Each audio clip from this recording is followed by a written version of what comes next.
Hello everyone, and welcome to the Dice Commando YouTube channel. I'm Andrew, with you here as always.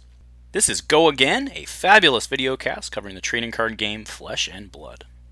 This video and others like this one are possible thanks to viewers like you. Please show your support with a like and subscribe, and be sure to hit the bell notification icon so you don't miss any new videos. If you want to get involved with the channel, consider becoming a channel member. There are many benefits to channel membership, including access to our Discord, exclusive deck tech and strategy videos, and the opportunity to help create channel content. I want to sincerely thank all our channel members, as I truly couldn't do this without your support. You guys rock. Go Commando. Hey Fab folks, welcome to Dice Commando and Go Again, a fabulous cast. So this last week we saw the spoil of the Light Warrior Sir Boltyn, and at this point we've seen the majority of his stuff get spoiled enough to where we have a pretty good picture of how he's going to play. And he is looking to me like the guy I'm going to focus in on most originally, not just because by all early indications he looks really freaking phenomenal, right? But also the thing that appeals to me as someone who tends to focus in on, at least to start, one hero, he looks to have a couple different lines of play. I would go so far as to say he has 2.5 different lines of play depending on how you want to play the second one. So in today's video, we're going to go through kind of his key cards, some key strategies. I've got some images for some combos, and we're really just going to deep dive in on this new hero.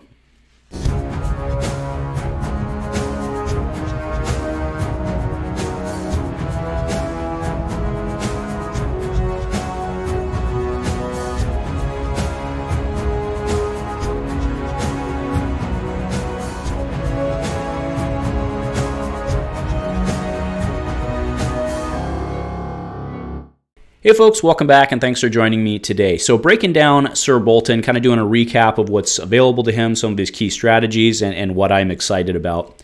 Now, do note, I acknowledge he's been out for about a week at this point, and 1 week in Fab Spoilerville is a whole different time period than just a week.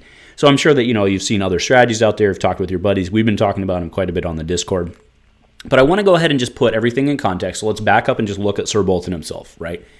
If you've charged, this is his static ability, right? So it's always on.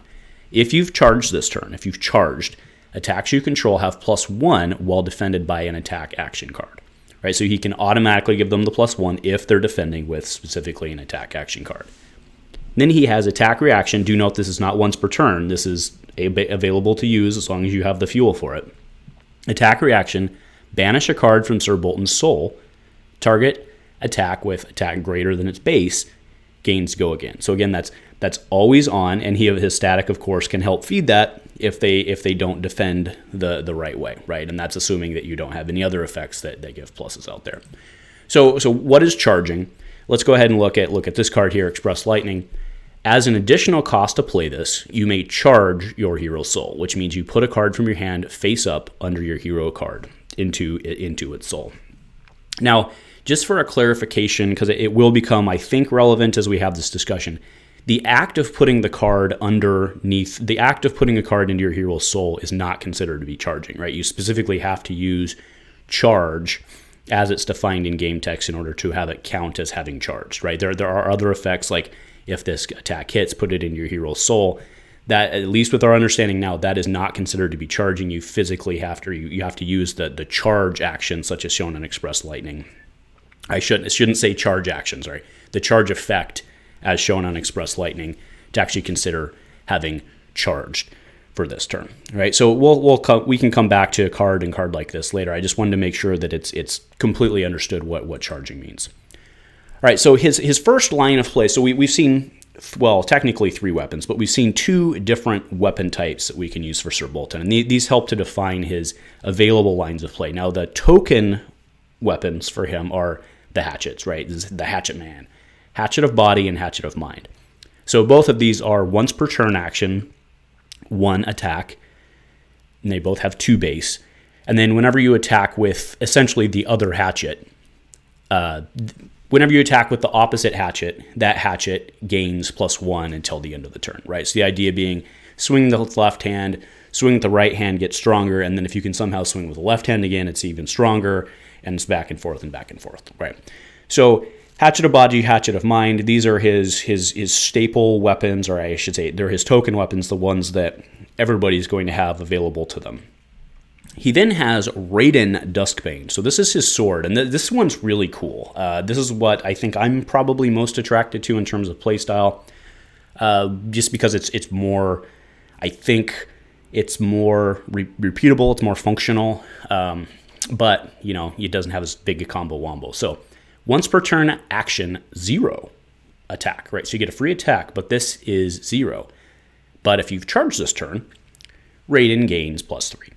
Right, so I mean, it doesn't take a genius here to figure out this combo. So what I'm showing now is the basic combo, right? Play Express Lightning from your hand.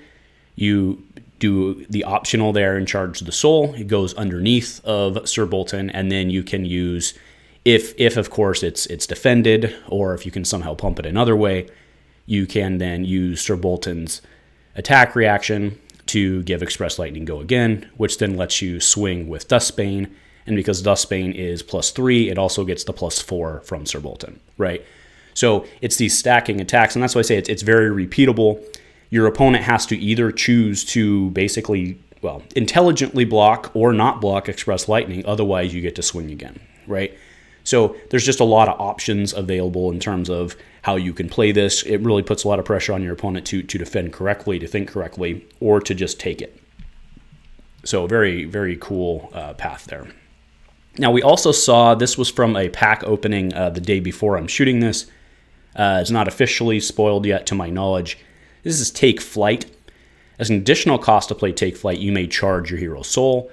And if you charge this turn, Take Flight gains go again. Now, this one costs 1, but it fits perfectly right into the Raiden combo, right? And in that case, you don't even need to depend on them having defended or somehow giving the bonus to your card, because this one will just naturally get go again if you toss it.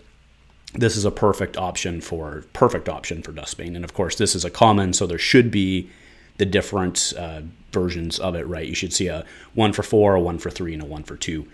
So that one's definitely going to be a staple in like the sword version, I would think. All right, so let's go into kind of some of his key cards before I go into the rest of the combos and kind of build this out. Let's just go through his key cards. So the coolest one, I think, functionally cool, is V of the Vanguard. So this one's a 1 for 3, which on of itself doesn't really look that great from a specialization. But as an additional cost to play V, you can charge your hero's soul any number of times. So put 1 or more cards from your hand face up under your hero card, right? So that could be like, if you want to do it twice, that's awesome, but it can be pretty costly. And attacks you control on the combat chain gain +1 for each light card charged this way. Right, for each light card charged this way. So you do have to be careful what you're charging. But think about that inherently, right? If you were to charge this even just for 1, right? So you play this for 1, you charge for 1, this automatically gets a 4, which means that Sir Boltyn's static is on and Sir Boltyn's attack react is on, right? Regardless of what happens. Right, so this card is very functional to his basic identity, right? And it makes sense that the article that James wrote on LSS was basically talking about this card and how he wanted the design to work, and it does. It works. I mean, this is a crucial card for basically all of his strategies. Next, we have Lumina Ascension. Now, this is a 0. It's also a spec. Until end of turn, weapons you control gain +1, right? Which is relevant for Boltyn, right? It gives +1. And if it hits, reveal the top card of your deck. If it's light, put it into your hero's soul and gain a health. Otherwise, put it on the bottom of your deck. If you've charged this turn, you may attack an additional time with each weapon you control. Go again. Now, do note, this does not allow you to charge itself, so you would have to charge into this, and then charge into this, and then you would get, well, you naturally get go again here, but it would help you later down the line. And then last, this one's really strong. So Bolting Blade. Bolting Blade costs 2 less to play for each time you've charged this turn. Now it's a 4 for 7. That's way above where Warrior's normal type cost curve would be, right?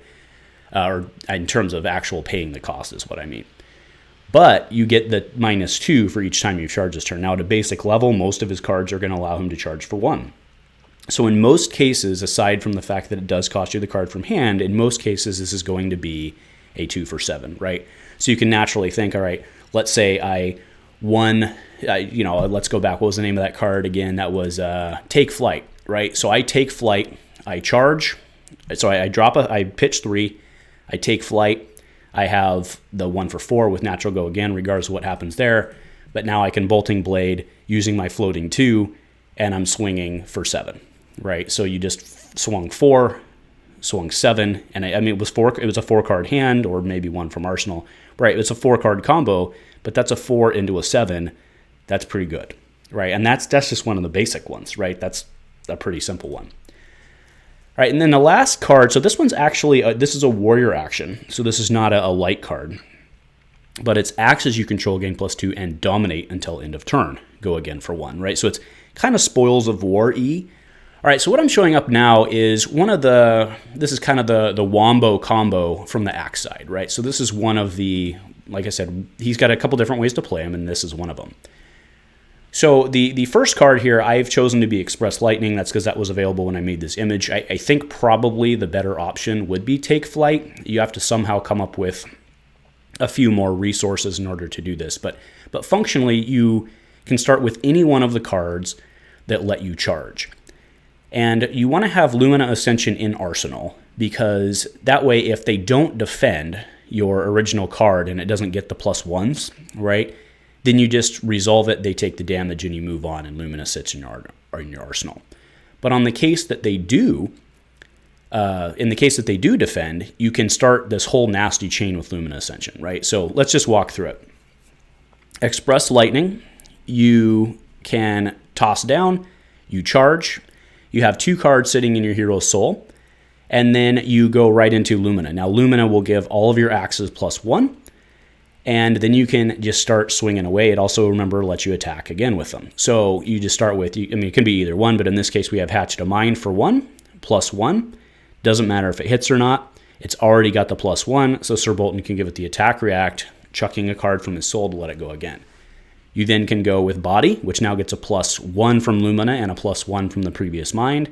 Rinse and repeat to Hatchet of Mind, which is now at a +2, 1 from Lumina and 1 from the previous Body. And then remember, each time one of these is hitting, you are drawing and putting additional cards into your soul. So I shouldn't say drawing, right? But you're putting additional cards into your soul, which is giving you additional functionality. And remember, there's based on how this could work out, that you could maybe even get one more, depending on how your pitches are, depending on exactly how your hand is. So, that the obvious swing for the fences here would be to throw, the axes dominate on top of that. But you're starting to get into, the kind of the swing for the fences, the magical fairy dust land, right? So at a very functional level, like I said, this is a pretty repeatable combo to have with Lumina Ascension. And there's not a lot of with this, there's not a lot of turns that people are going to be able to take damage like this, especially in like a Blitz or something like that.